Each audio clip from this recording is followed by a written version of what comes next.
November 17th, 2025, I'm taking care of this snow monkey. I'm just giving him boiled eggs. About a year ago, I challenged the USDA, the federal government, about Dr. Ann Goplin and that nasty inspector she had with him that wouldn't give me my USDA license. I had no lawyer. There was one lawyer I was trying to hire in Fairbanks, but he wanted $25,000. I didn't have that, so I had to do it myself. And I won that hearing, a federal hearing on January 17th, 2025. The judge was Jill S. Clifton.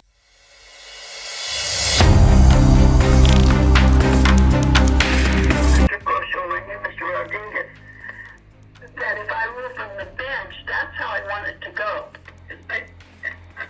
I honestly don't think the best thing is to hold a formal hearing and issue a formal decision. I really don't think that's the best way.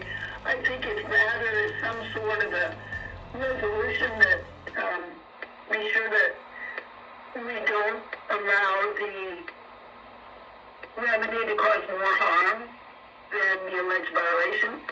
If I could just interject, Your Honor, if this is not amended, if this false premise of denying me my license, looking back at my entire history for 33 years of being with the USDA, if that is meant to stand before Christmas, they're threatening to euthanize my grizzly, my moose, my wolverines.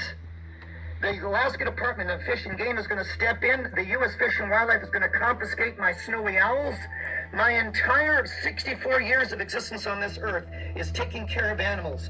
I'm known all over the world. I've been on television shows, in movies. I've done everything. Johnny Carson, for the love of God, took 2 Wolverines on his show before he retired in 1991. No one's gotten hurt here. I have not broken any laws.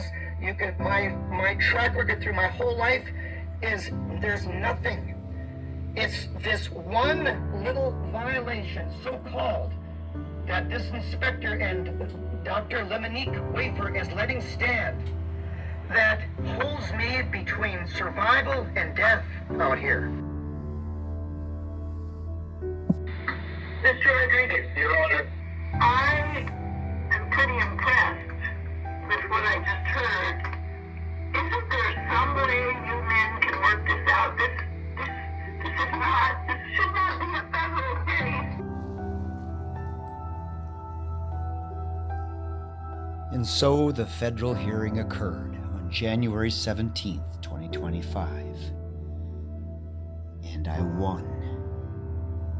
Michelle Thiel of Alaska Magazine watched the whole 7 hours. The scheme between ADF&G's director Ryan Scott and Commissioner Lang, and I allege USDA Inspector Dr. Ann Goplin and her little contract helpers, failed. And now ADF&G had to invent something new to shut me down forever.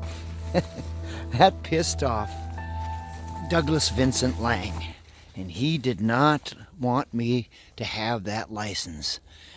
That's why he thought up something else, and brings us to November 17th, 2025. I'm having an arm wrestling match, or a head and arm wrestling match with a ram, one of these extremely rare sheep that they are super expensive. But Kirill Potapov loves these sheep, so do I. Do you think the Russians would let me come into this country if they even smelled a little bit that I was some kind of a criminal or cruel to animals? No. People like Ryan Scott and Douglas Vincent Lang think they have sovereign immunity in the state of Alaska. That's why they can act like this. But they don't.